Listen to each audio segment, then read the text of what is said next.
Hello, everybody. I'm Vidyut Joshi from Babla Early Learning.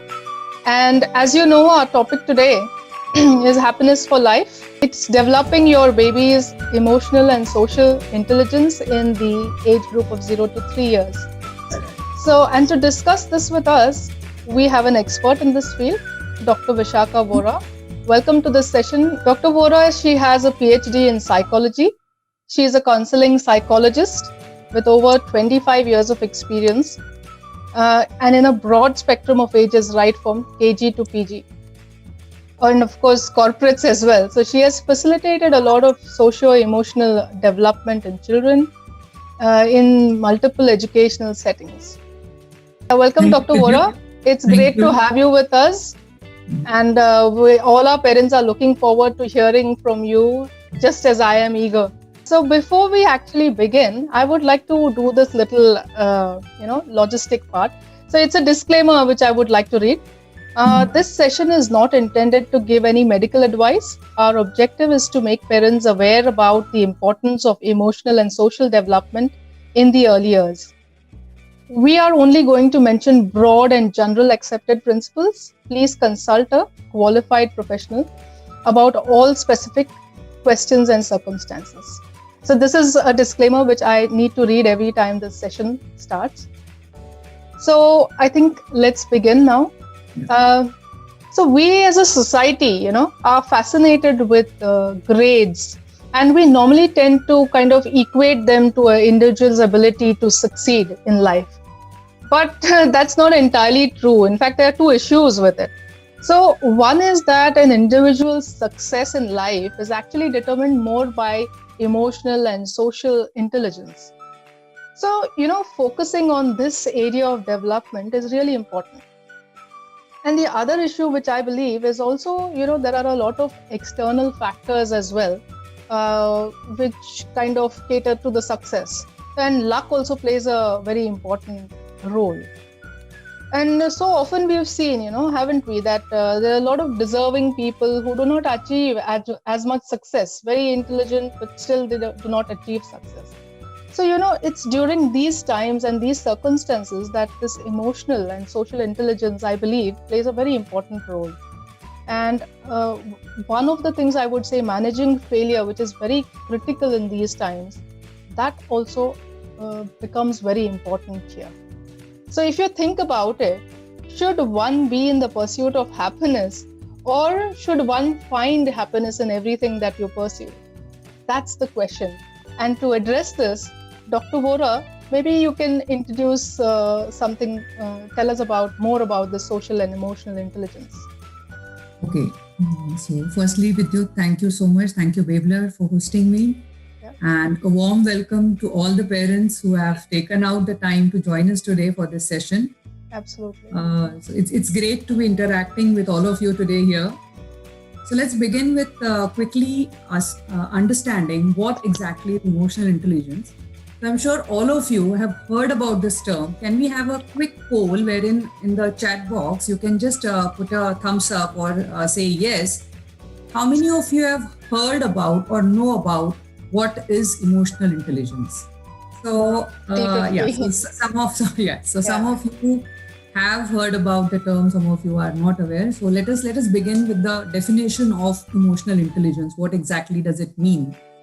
So emotional intelligence is, simply put, an ability to be able to understand your own emotions and the emotions of others around you, and to be able to manage or regulate those emotions in a manner that you are able to cope up with or adjust with the situations or the environment around you.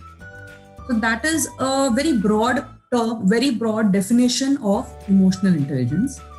Now, this term has been around for a long time now. So it originated in somewhere around 1964. However, it became more popular in the year 1995. So I am sure most of you, probably those of you who know what is emotional intelligence or have heard about it, know it from the book of Daniel Goleman, who wrote the book Emotional Quotient, Why is it important than intelligence quotient? So EQ, why does it matter more than IQ?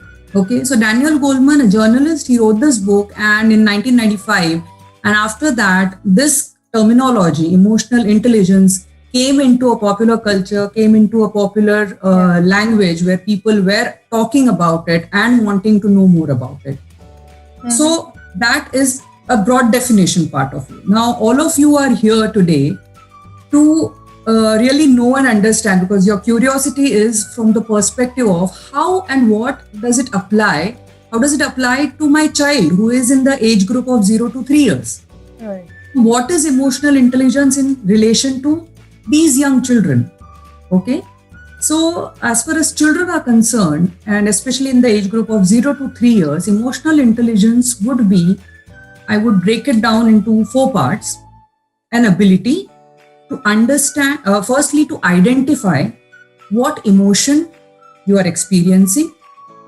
Secondly, to use that understanding to decide and think what kind of behavior I'm going to showcase.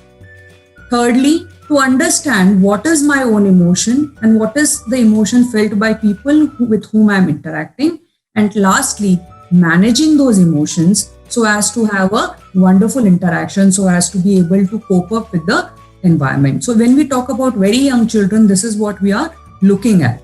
These 4 things, let me just quickly repeat. One is to identify the emotion. Second is to use the emotion to think and decide. Third is to understand the emotion. And fourth is to be able to manage your emotions. Right. That's very briefly what emotional intelligence is all about. That's great.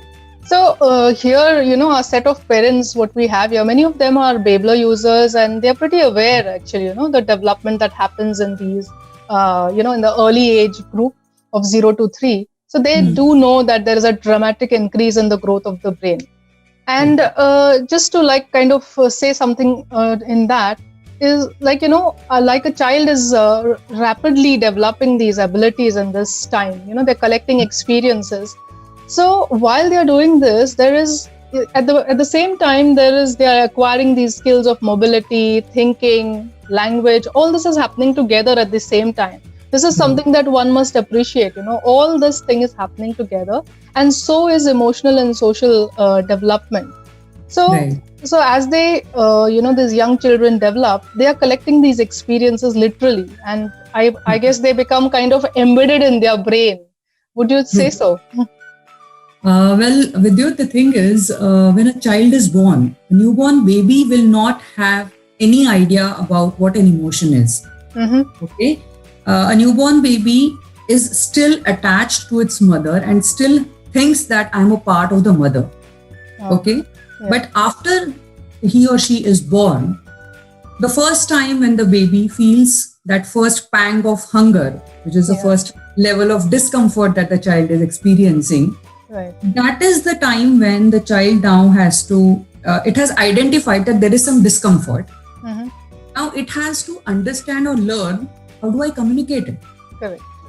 And that's when the child first gives the cry. Now when it cries, the mother picks up the child, hugs the child, and then feeds the child. Correct. Now with this first experience, the child has learned to make that connection that for any of my, initially, of course, it is a physical discomfort.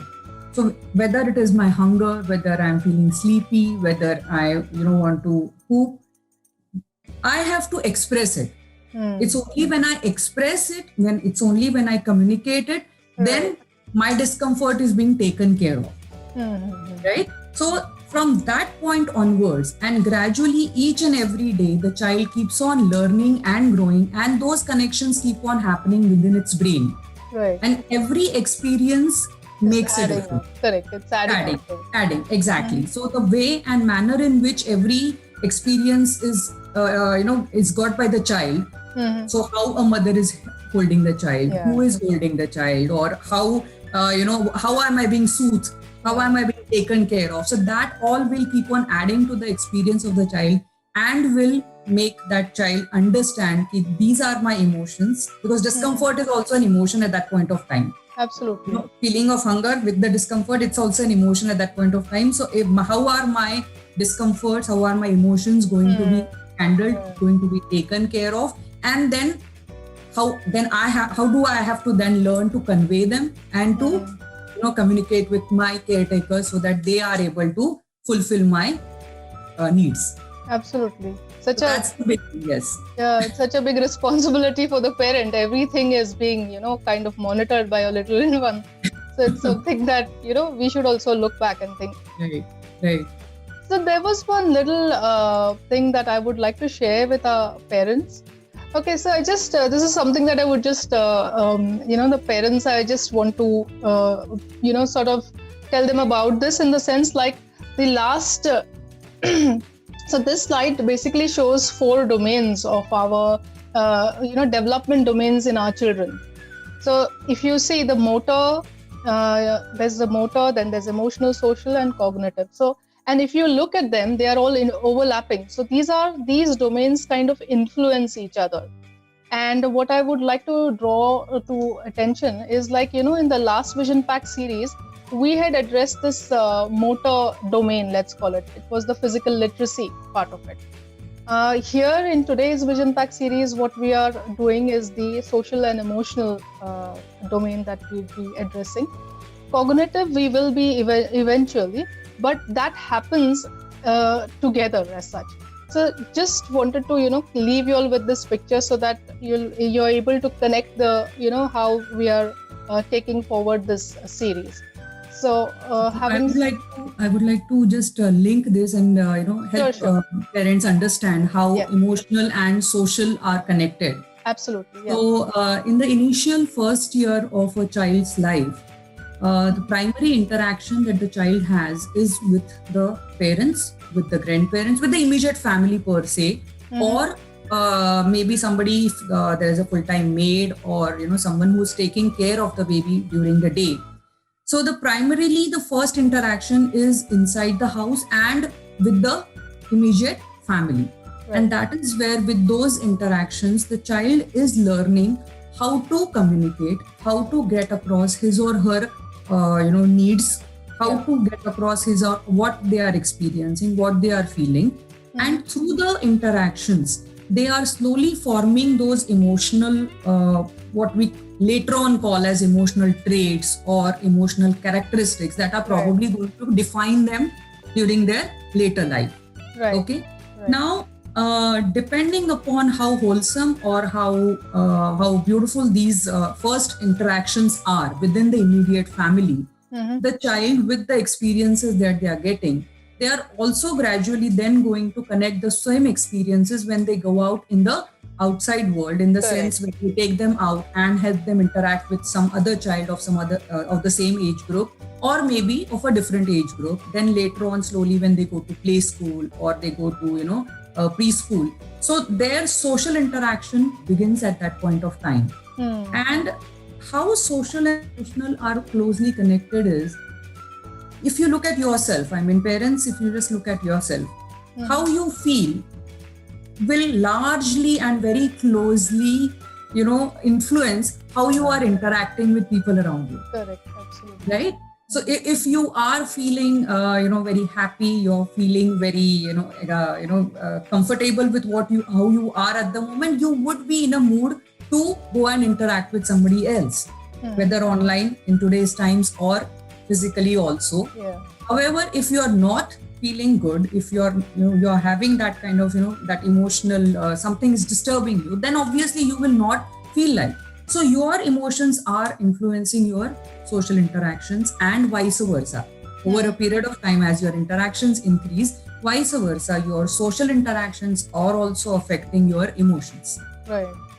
So developing that kind of intelligence wherein you are able to monitor your own emotions, how you are feeling at each point of time, how those feelings are influencing your behavior, and how that behavior is then affecting your relationships, your interpersonal relationships, your interactions with the outside world. It matters a lot, and that is why this emotional intelligence, understanding what it is and developing what it is extremely important. Right. And so, as I told in the beginning, emotional intelligence is an ability. So, when I say it's an ability, it means you're not born with it, you Yeah. learn it. Okay. Okay. And so, each one of you at any point of time in life, at any age, can develop emotional intelligence.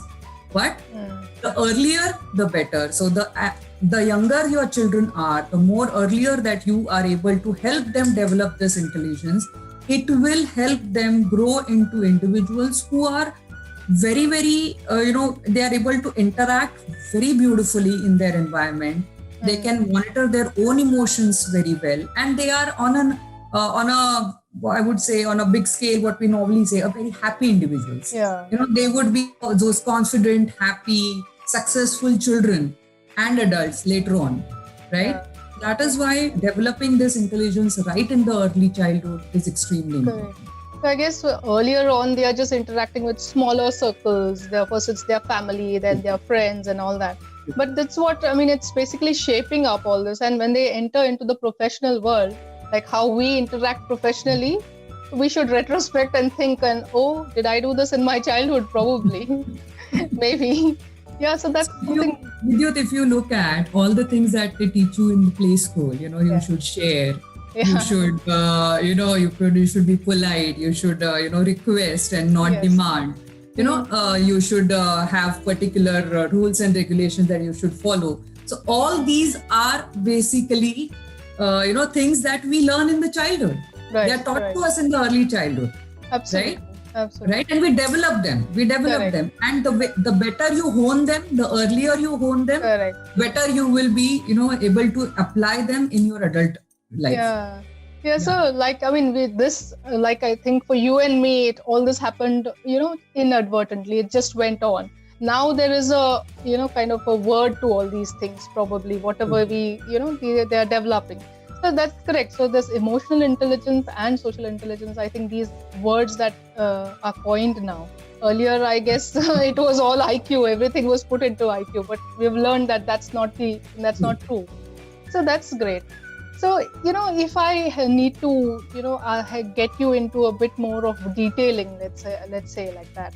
So, is it possible for you to kind of, break down these emotional and social development in terms of milestones, because this age group is so small, but there's so much happening.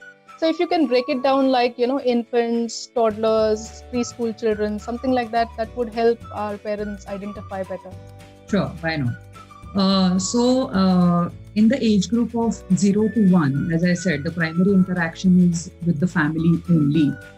And during this time, there's a rapid, learning that is happening on all fronts, whether it is physical, whether it is cognitive, whether it is emotional, whether it is social. So, on all fronts, rapid learning is happening. Now, in this age, the child is learning, so many things like, one, as I already mentioned several times, how to, ask for things and how to get those things fulfilled. Okay. Right. So whatever I need, whatever I want, how do I convey them? And then how do I get them fulfilled? Right. Also importantly, at this age, the child is learning that there are some things that are, denied to me. I am told, no, you cannot do this, or I'm told, no, you will not get this. Okay. So learning that also as a part of their growing up. And I guess in the 0 to 1 years, this is the biggest challenge that most parents feel that they face is saying no to a child, because as a parent, you are concerned about the safety of the child. Correct. So most of us, we make sure all the things that are potentially dangerous to the child are put away. They are potentially, they're kept away. They are the plug points and all are all sealed. As much as possible. Baby proofing your home. Baby proofing, exactly, exactly. So you baby proof your place so as to keep the child safe. Yes. However, since the child does not understand the concept of safety, it just knows curiosity. Yeah. Just wants to explore. It just wants to, just find out and touch and do different things. And at that age, primarily most of the learning is through the sense of touch. Right. Right. They are of course they are seeing, smelling, but then the touch is where they want to touch everything and see, and that's how they are learning. And when something is denied to them, or when you say no, it's something that the child is not expected or is not used to. Right. And then that is where the crying and the reaction, and then the parents get quite hassled, like how do we manage that? What happens here now, right? Correct. So a way to do that is give options to the child. Typically, just saying no never works. Right. Neither for children, neither for adults. Right. Okay, so just saying no doesn't work. Always give an option. For example, if there is something that you feel that might hurt the child, so you take away that thing from the child's hand, but introduce something else. So you're giving an option to the child to play with something. And what happens is, a child at that age, if you take something out of sight, it forgets about it. Oh, correct. For them that the physicality of the object is only present till the time it is in front of them.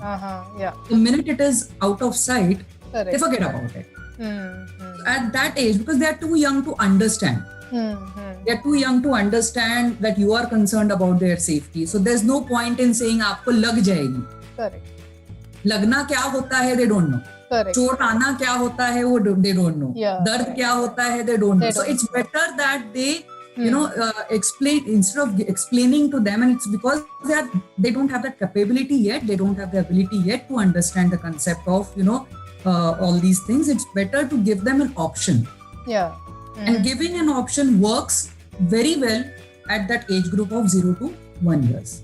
Right. Okay. Then when we look at, say, 1 to 2 years of age, now this is the time when the child has learned how to express. This is the time when the maximum development as far as language is concerned. The child is able to express himself or herself verbally as well as non-verbally, and the reactions or the expression of that emotion is much more stronger.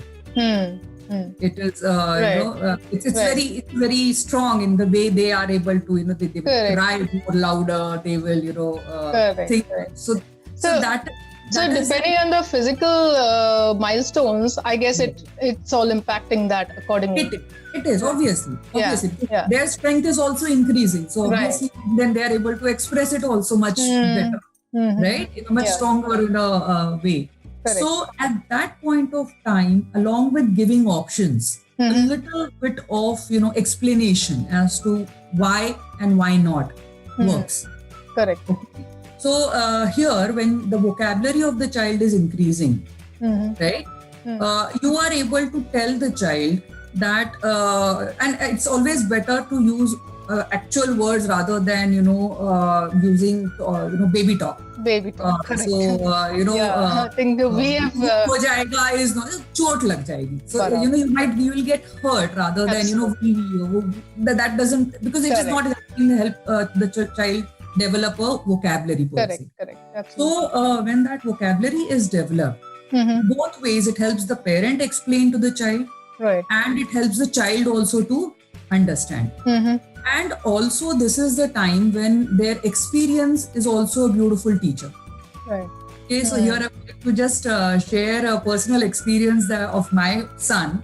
Sure. So when he was very young, he had just started walking.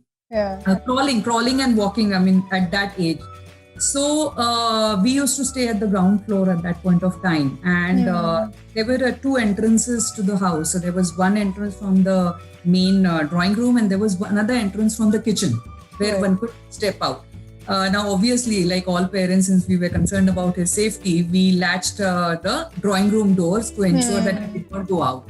And the kitchen door, we used to, of course, keep an eye, but it was not always shut. So one day what happened is, while I was busy somewhere, he managed to crawl out, and he managed to go outside the kitchen door. And it was peak summer. So unfortunately, the minute he crawled there, he got the burning sensation on his hands and feet. And that's when he learned on his own, through his own experience, that this is the reason why my parents were saying no. don't go out at this Correct. point of time, right? And trust me, Vidyut, it was such a strong learning experience for him that Absolutely. after that point of time, even if the drawing room door was open, he Right. did not step out Correct. because Correct. that experience was embedded in his brain now.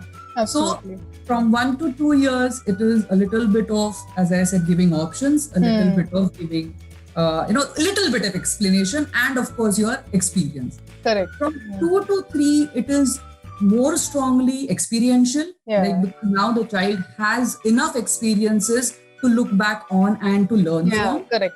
And from 2 to 3, especially because this is the time of the terrible twos, so called. Absolutely. So this is the time where explanation, giving logic, making the child understand, reasoning with the child really matters a lot. And that is what works in the age group of 2 to 3. Correct. Correct. So these are the different milestones, and this is a little way where each stage can be taken care of and handled by the parent in an emotional, intelligent manner. Correct. So, just a little thing that I would just like to tell the parents, they are sending some messages. So I would just like to say hold your questions and, we'll take them, we'll address them all towards the end. But I do appreciate some people have been asking like, what can we do? How can I develop this emotional intelligence and social intelligence in my child? That's what Dr. Vora has been explaining to us. And she will go more into the details. Maybe, you can highlight something like how we as parents, how our behavior is affecting things with examples if possible. If you can tell us something like that. So there are a whole host of things that you all as parents can do. So first and foremost, I would say is talk to your child. And when I say talk, which means is don't tell, have a conversation. Very big difference. Yes. And very importantly, every time you have a conversation with your child, get down to the eye level of the child, which means you have to actually go down on your knees and talk to the child. Okay. Now, why is this important? When you are standing up and talking, you're talking down to the child. So it is just somebody at an authority position telling the child to do something or not do something. Very important. However, when you go down on your knees and you are actually at the eye level of the child, you are having a conversation. The child feels, okay, I can talk across, I can communicate, I can express myself. Yes. So when I say talk, firstly do this. And when you're talking, the conversation could be about anything under the sun. Right. Anything, absolutely. So each and any topic is absolutely, open, and you should be able to discuss everything with your child. Everything. Of course, you will have to bring it down to a level at which he or she understands. Okay. But again, as I said, make sure you are giving factual information and not trying to, because I have seen so many parents, trying to, okay, if you don't do this, doggy will come, or this will come. That is not they factual. Scare the child into things. Exactly. So that is then you're scaring the child, and then it is not really a good way to develop the intelligence, the emotional intelligence of the child. So have that meaningful conversation, have that kind of information which is factual and in a way which is understandable by the child, going down to the eye level. So that's the first thing that you can do, and talk, as I said, everything under the sun and every day. Most important to have huge conversations. Absolutely. Secondly is to have meaningful interactions. So when I talk about meaningful interactions, it's I totally understand and appreciate that all the parents, you're all extremely busy in so many of the other things that you do, whether professionally or personally, both parents, mother and father. But giving that kind of time to your child is extremely important. So when you give that time, whenever you have that interaction, so make it meaningful, which means be completely there for the child whenever you are having that meaningful interaction. Do not be distracted by your mobile phone. Do not be distracted by and so it's always, it works. It gives that sense of comfort and sense of that I am important. It gives that feeling that yes, my feelings matter. What I am communicating is important. to my parents, right? So that is why having that kind of meaningful interaction is important. I totally understand that in your busy schedule, it is difficult to do so. Correct. So let me just give a quick example here. Say, for example, you are having a Zoom meeting like this, and your young child, walks in and insists that you interact with him or her right now. Play with them now. Play with them right now. Yeah. So what do you do typically? Correct. Just wait 5 minutes, I'll come. Now, for a child, the concept of time has not yet developed. So those 5 minutes are like 5 centuries for the child. Correct. Okay. And it will keep on, the child will keep on coming and pestering you again and again and again. Is it 5 minutes? Is it 5 minutes? Yeah. Exactly. Right, so make sure that when you tell the child that instead of saying I'll be with you in 5 minutes, it's always better if you communicate it in this manner, saying that, okay, mama is doing something right now which requires her time and attention, but mama wants to play with you as well. So mama will be with you in a short while. I'm not saying 5 minutes, in a short while. Okay. And then again here, very importantly, give a choice, give an option to the child. In the meanwhile, why don't you do this? So the child is engaged somewhere. The child is not just, waiting unnecessarily for you to finish your work. The child is engaged. Yes, the child is engaged into. Vidyut, the screen is gone. Yeah, I think somebody. I'll just. Yeah. Okay. So the child is having something else to do. So if the child is able to, look at a book, do that. Give a toy. Do give some activity for the child to do in the meanwhile till the time you are completing your work. And then when you finish whatever work you are into, make sure you do have that meaningful interaction, which means make sure you do go and play with the child, make sure you do go and spend time with the child. That is going to give a lot of messages to the child, that is going to help develop that emotional sense of security within them. It's probably that, that trust. Okay, when my mommy says that she's going to do this, she's going to come back and do it. Yes, so otherwise that is how then children, they turn around and tell you, "Aap to kabhi ye karte hi nahi ho, aap bas bolte ho." So that should not happen.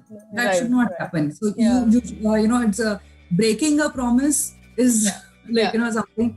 Of course, as I look, the thing is, it's difficult to actually put it into practice, but with practice, you will be expert in it. Yeah, absolutely. So keep doing it on a regular basis. Make sure you do, do this every time. Lapses once or twice are okay, but do it on a regular basis. So then you will also get into the habit, and your child will also then get used to that. Correct. I think basically nurturing a mind is almost as frequent as brushing your teeth. One would say. I don't know whether to call it that, but it is very important. Because so all these little building blocks that you do with your child, small interactions, even telling, like one of our parents was just mentioning that her child is very self-reliant. Shweta, she was saying. So self-reliant because probably even when she was, she was potty trained very early, and probably a lot of development happened faster.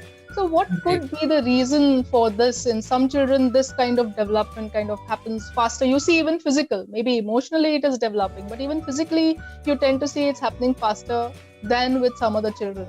So maybe these are individual differences in the growth rate of each individual child is different. Right? So just as the physical growth rate is different, similarly the emotional growth rate also will differ. Definitely it will differ. Because no two children are the same. Correct. Within the same family as well. Right? So it does take its own path. It does take its own time. Right. But the point is to make that effort. Correct. The point is to invest in that, and in nurturing your child's emotional intelligence, which will then, give him or her that kind of, those are the building blocks, or what you call as the foundation on the basis of which your child is able to, stand strong enough as an adult. Correct. Another very, very, very important thing that can be done and should be done by each and every parent to help their child develop their emotional intelligence is to develop the reading habit. Start reading to your child as early as possible. right? We have all heard about the story of in Mahabharata, where the child has heard in the mother's womb itself and was then able to translate it into action when he grew up, right? So the earlier you start reading, now what are the benefits that you are having when you are developing this, inculcating this reading habit into the child? The child, one is gaining a vocabulary, an extensive vocabulary. So the child is able to express or identify his emotions with lots of words. Right. So it's not just happy and sad. It is not, it could be excited. Yeah. It could be, I'm feeling frustrated. Right. It could be, it could be cheerful. It could be so many. So there are so many words that the child is learning. Yeah. And that is mainly through a reading habit, because your vocabulary is expanding and you are then able to express yourself in a much better manner. So even reading to newborn, I mean, I think just even as a baby is born, I remember doing that with my child. Right. Even in the hospital, I had a little book, so I used to read to her. Go on. Because the sound is, we see, actually typically as parents or as adults, we tend to think that, this younger child, what is, it's going to understand. It's too young to even register. But just tell me, how does a child learn a language? That registration, those links, those, the neurons that are connecting, that's happening every minute, every moment of time in that is happening. So what you are speaking, the child is registering. Right. Those words are going into his brain, and that is how language is being learned. So obviously, yes, reading to even that younger child makes a difference. Very important, right? Yeah. So along with that, reading habit is also going to help you introduce the child to how to handle different kinds of emotions. So through the stories, you will be able to tell the child, okay, so what happens when this character was feeling upset about something? What happened? How did the character do? What did the character do? How did they handle this emotion? How did they do that? Change their behavior. You are teaching the child through all the stories. And where are the stories going to come from? They are going to come from all the storybooks that you are going to read to the child. Yeah, absolutely. So developing that reading habit is extremely, extremely, important as far as developing the emotional intelligence of your child is concerned. One important way in which an emotional intelligent child learns is basically parents understand this. Your child is imitating you every moment, especially when they are younger. Yeah. So how you behave, how you react or respond in a situation is going to be imitated by the child subconsciously. Absolutely. Okay. Yeah. You may feel, when this thing happened, the child was in another room. No, but the child's ears are still open. Yeah, correct. Okay. So because they are going to imitate you in everything that you do, how you portray yourself, how you conduct yourself, how the way you behave with your peers, with your people around you, whether within the house or outside the house, is going to help the child develop his or her ways of behavior and interacting also.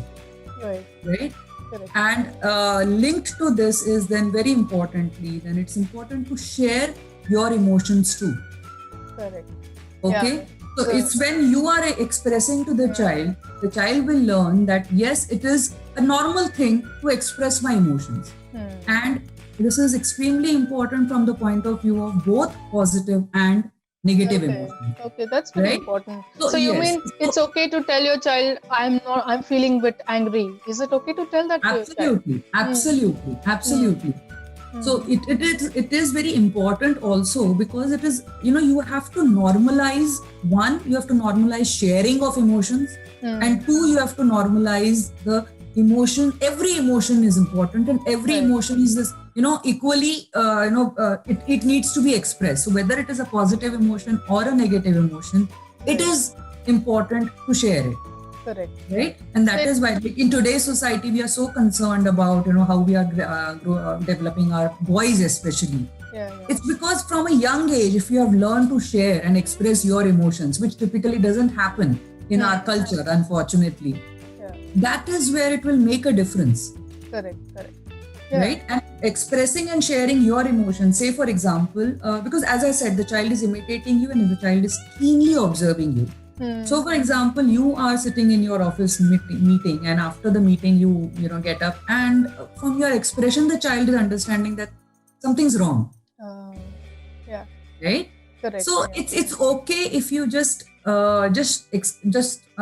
share or express to the child that I'm a little upset about something that happened in my meeting right now. Give me some time, I'll be fine. Correct. Now here the message that the child is getting is 1, it's okay to feel upset. 2, even my parent can get upset. Correct. And 3, my parent says give me some time and I will be okay, which means giving some time to cool down or to let off that or to handle those emotions is a great way to handle a negative emotion. Correct. So 3 messages in one go. Correct. So he finds the solution also in it. That's exactly. So this is how you are indirectly teaching your child. Correct. Absolutely. Very nice. This is a very good example. Right. Then as your child grows a little older, you can play so many games with the child. I have seen parents who are absolute, wonderful creators and very creative in terms of, games and props for, expressing of emotions. So just one example I can give, like say in a play school, typically they do that. So they have those badges of different emotions, and early in the morning, each child has to pick one badge. How am I feeling today? Yeah. Okay. And social time activity, it's called. Absolutely. Absolutely. So, but you are able to express, right? And this can be done at home also. Why not? Correct. Right? Absolutely. This can be done at home also. So when the child wakes up in the morning, so how are you feeling today? I'm feeling cheerful today. I'm feeling excited today. Okay. Even our emoticons on the phone and all, I'm sure all the kids might be looking at those. Even those are so innovative and creative. Like every emotion is displayed so beautifully there. Yes, so those can also be used as a prop to explain to the child what the different emotions are. Correct. Right? Yeah.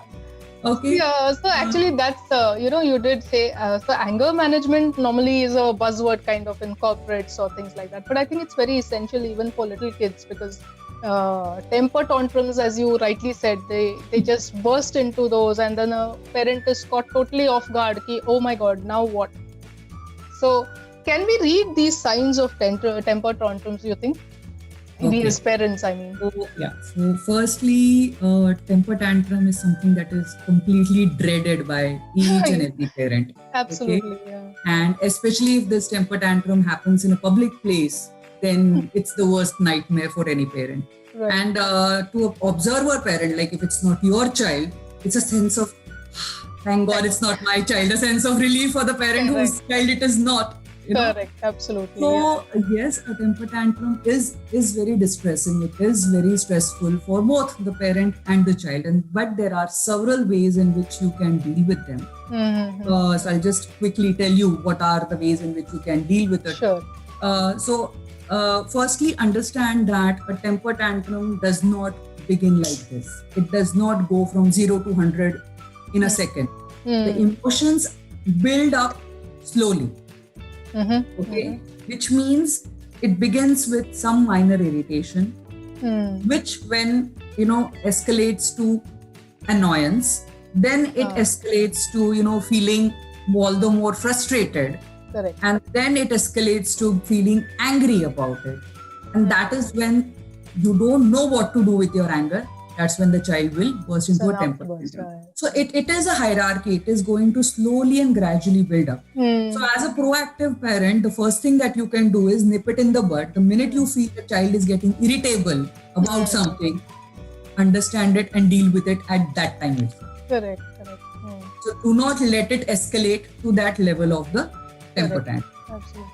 Sometimes it's not possible. Maybe you are in a social situation at a family function or in a mall, wherein maybe you kind of just don't register the initial levels of, say, irritation or annoyance in the child. Correct. And it does get to, but the child is giving you indication. So that is when you will see children pulling you, pushing you, trying to constantly grab your attention, trying punching you. So they are showing and telling you this is something is bothering me. Something needs to be taken care of, and please do something about it. So Okay. just once again, if I may interrupt, actually a parent is asking this, and it's a point like this, like, just now you said the hierarchy of temper tantrum.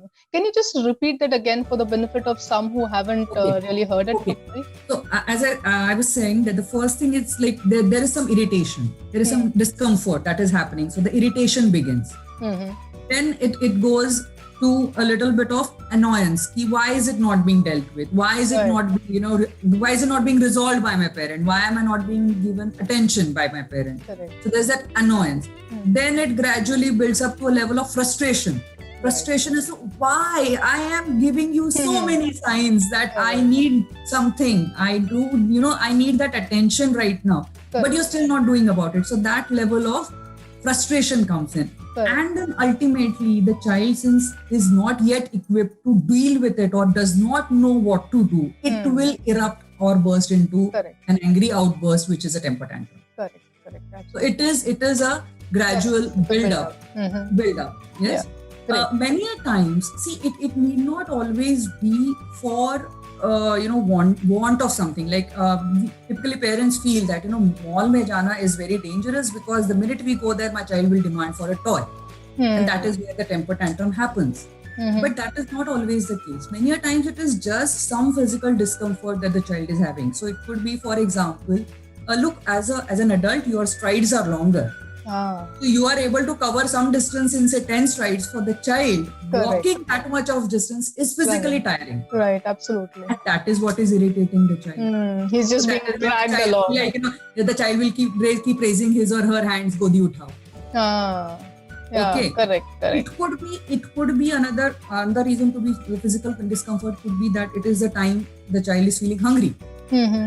Or the child is feeling thirsty, or the child is feeling sleepy. Right. So there could be some physical reason also for it. Correct. Yeah.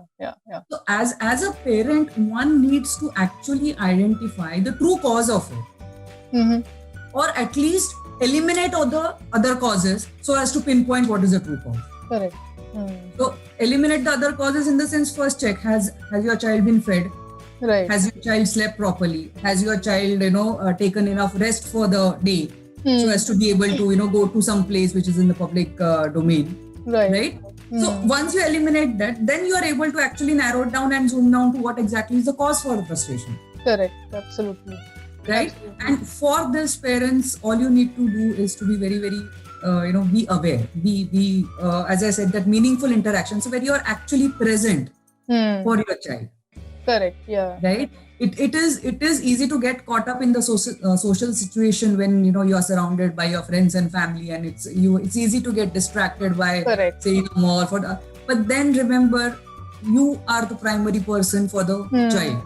So you have to get to that one ear probably always has to be attuned. Yeah. So it's like, how you respect adults. I think we should learn to respect our children, even though they're so small. And in whichever way they're trying to tell us anything, it's very important to respect what they're saying and address it at that point, I guess. Absolutely. So even Sorry, please.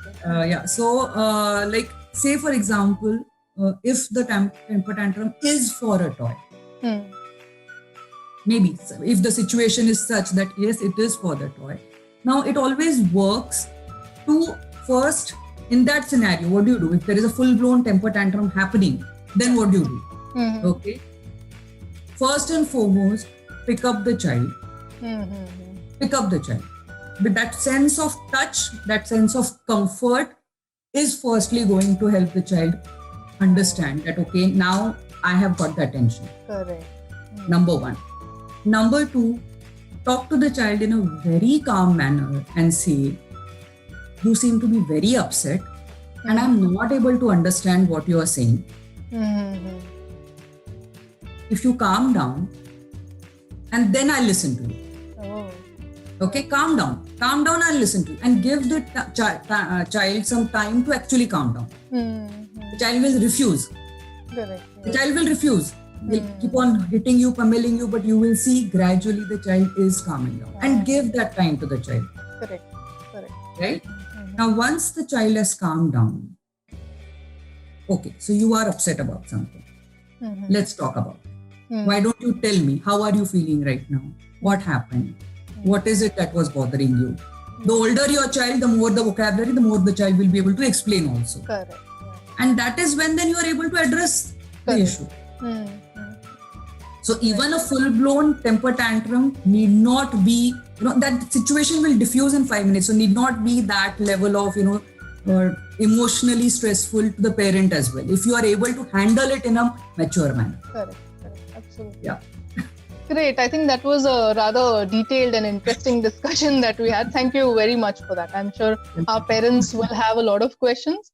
And I think, watching your child's social and emotional development, I'm saying watching, you really need to watch it. It's a joy of being a parent. So if you raise an emotionally and socially intelligent child, that can probably be the best gift that parents can give their children. Not only their children, but to humanity as a gift, I would say. Because having happy children and happy citizens is what we all aim for eventually. So that's great. I think that was a great discussion. What we can do is we can open out the session now for questions from parents. Some of them have been asking questions in the chat. Okay. So can I quickly before I start taking the questions? Sure. I just want one last thing that I would like to tell the parents is, yes. Please understand this, that parenting is a job that did not come with any manual. Right? Yeah. So it is very natural and normal to feel anxious, to worry that whether am I doing the right thing. Especially when you hear somebody talk like this, or somebody, gives you some information, you're suddenly looking back and thinking, oh, I did the wrong thing at that time. Was I correct? So having those kind of doubts, having those kind of anxieties, having those kind of worries is absolutely normal, right? It's a sign that yes, you are thinking. Correct. And it's a sign that yes, you are, bothered enough to do something about it, right? So don't be too worried. Don't be too hassled. Yes. Enjoy your child's, journey towards emotional intelligence as much as possible through participating in it fully. Okay.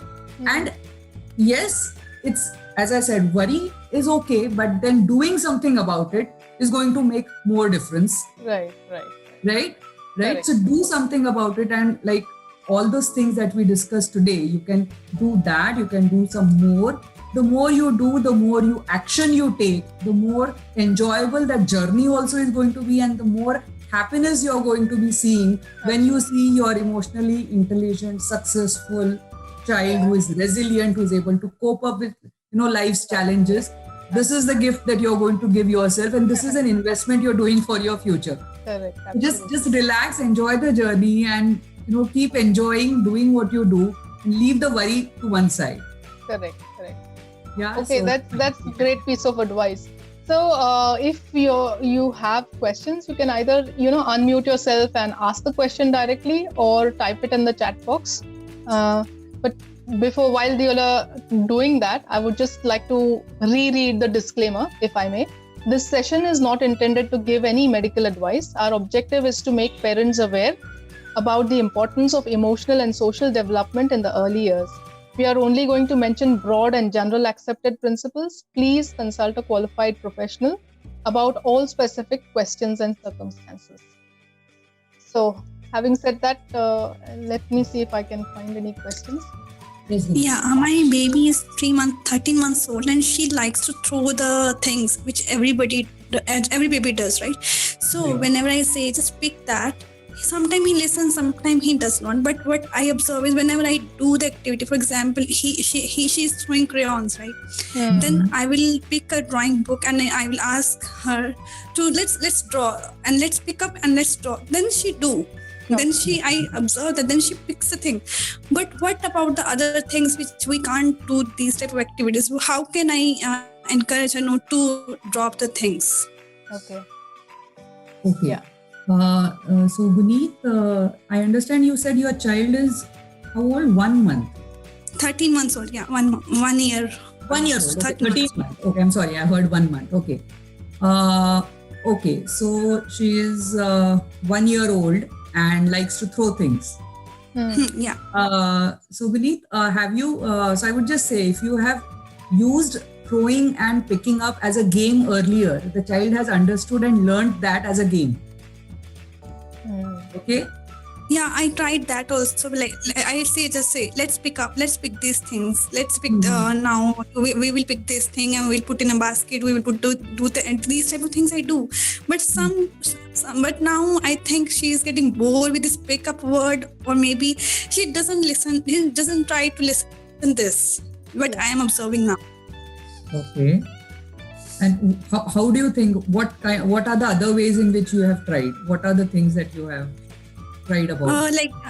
We have balls, right? So there are so many balls. So we say, let's pick up this pink ball. Let's drop this pink in. Let's drop this pink ball in a box. These type of activities I do, but I don't think this is. I'm getting confused. Like how to encourage her to pick things up. So Great. I Vineet, think as I understand, what the issue here is, you want your child to learn to distinguish what are the things that she can throw and she cannot throw. Yeah, maybe. But I just Because yes, of course. So because the balls and the things that you do want her to learn to throw and catch, that you do want to, but the main thing is you want her to distinguish between what can be thrown and cannot be thrown. So if you focus your attention on that, why the things that you do not want her to throw, why you don't want her to throw. Okay, what is the reason behind? So like I had said, we talked about two things in the age group of 1 to 2 years, right? So you're talking about both giving an option and we are talking about explaining. correct. Giving that kind of vocabulary. So if you look at that and try something that will give that message that okay, this thing is something that will suppose it's a crayon, so it will break, and then if it's a small piece and it's difficult to hold for coloring, ways in which you can explain to the child, so then you're able to convey to the child that some things are okay if they are thrown, some things are not okay if they're not. Correct. And as you said, maybe you can give another, like you can use the crayons for drawing or something like that also. Yes. So that's great. So my child, there's Maithili Saini. She's saying my child is 22 months old and he doesn't listen when talked in a calm manner. We always have to scold him for that. So how would you react to that? So Maithili, I would say normally, what is the tone of pitch of your own voice? Normally, how do you talk? Do you talk in a calm manner, or how do you, convey in your other interactions, not just with your child, but with other interactions also? Because if the child, it's going to be getting used to particular things in the house, right? Right. So one is observe that. Two is scolding is not going to work at all. It will completely backfire, because it will reach a point where the child will completely refuse to do anything or accept anything that you want him to do or say. So it's always like we talked about, it's always better so your child is 22 months old, so almost close to 2 years now, so in a position to understand logic, in a position to understand reasoning. So explaining makes a difference. Experiential learning, wherein the child is able to actually do things and understand why he should or should not do it, will make a difference. Okay, then there's another question which says like, how does parents fighting affect children? Okay. So as I said in the talk earlier, that there are certain things which you feel that the child is not present and is not affected by because the child is in another room, but the child is still able to perceive and the child is still able to sense and listen and hear. So a parent's fighting is of course distressing for the child, because both the people who are his primary caregivers are expressing emotions that are conflicting for the child to understand. But again, parents cannot avoid fighting because there are certain interpersonal emotions and at play, which would obviously are they also need to get them resolved.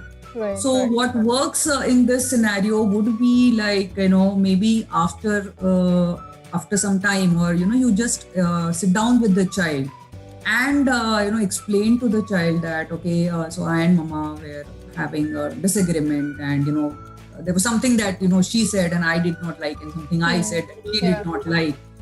So what you're trying to do here is normalize the fact that it is okay to get angry. Yeah. That's what you're doing here, and you need not get into what the fight was about. Obviously the child does not need to know or will not understand. But yes, it is important for the child to understand and accept that yes, even people who love each other very much will have disagreements, will have different ways of looking at things, and because of which they will disagree. But it is okay to express that disagreement. Right. So I will not say that don't fight.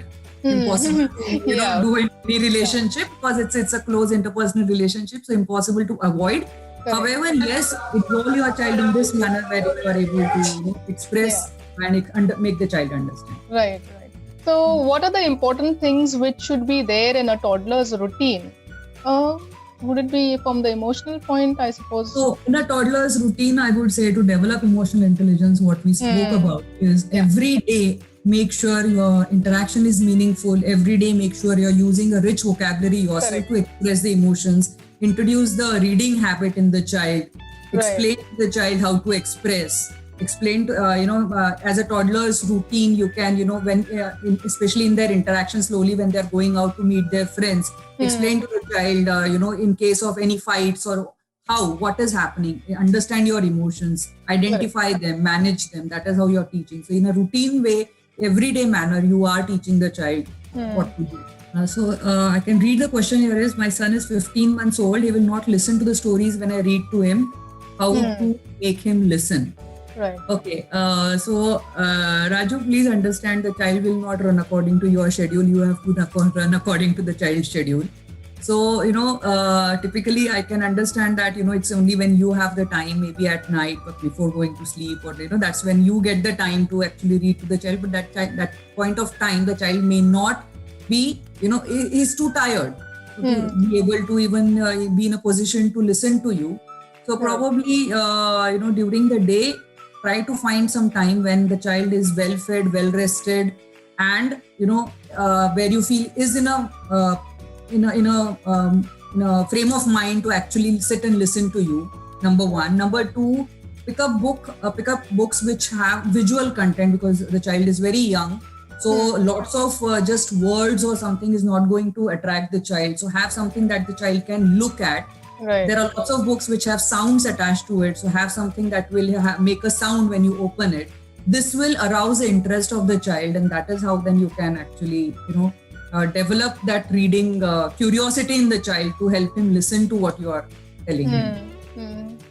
Yeah, I think we'll have to take a stop here because there are a lot of questions coming and I cannot, I don't think we have the time. So can I just say, I don't know, I'll just share my contact details with you at the end of the session, and then maybe one-to-one, if you want to consult, you can always consult me, right? Because like I told you, parents, each of you, every one of you, there would be some common concerns and there would be some very specific concerns for your individual child. And it is very much normal to feel worried and anxious to, tick mark whether I am doing the correct thing or not. Right. So you're always welcome to, have a consultation with me. Just give me a call. So this is my contact number. Please give a call, schedule a meeting, and accordingly we can then, talk further in detail as to what exactly you can do with your individual specific child. Okay, great. So I think with this, we can draw and come to the end. I had actually requested a parent to just talk about something about the best practices that they have been following in this connected with the topic, So is Anupama there? Anupama Agarwal? Yeah. Yeah, Anupama, please can you, hi, good to see you there. Same here. Yeah. So Anupama, could you tell us something about some best practices that you've been following with your children when it comes to this emotional social intelligence? I don't know if they're the best practices, but this is what I have been following. So I have two children. One is 21 months old, and the other is 4.5 years old. Mm-hmm. So, generally, one thing that is common for both the age groups is that whenever they are cranky, as Mrs. Vora rightly said, when the kids are cranky, my brain immediately makes a double check. Are they hungry? Are they sleepy? Are they thirsty? If none of these options are there, then I just give them a big hug. I give them a warm hug, and I just hold them tight without saying anything, without getting irritated with them, nothing. And they just melt in my arms. And that is my go-to thing, because many times I forget to give the hug because I'm also irritated that they are being so cranky. But the times I'm really working on that, to always remember to use the hug as the first instance to calm them down, and then address whatever needs they have at that moment. Right. Yeah, so that's one thing. And just the other thing, that when my son cries, I never tell him that boys don't cry. I let him have this outlet for his emotion. Yeah, right. And I explain to them that I'm angry now, so just stay away and give me some time to cool down. So I talk to them about my emotions, just giving them more vocabulary as to what are the various kinds of emotions. Great. I think that's wonderful. I think it endorses. Beautiful. I really love the way you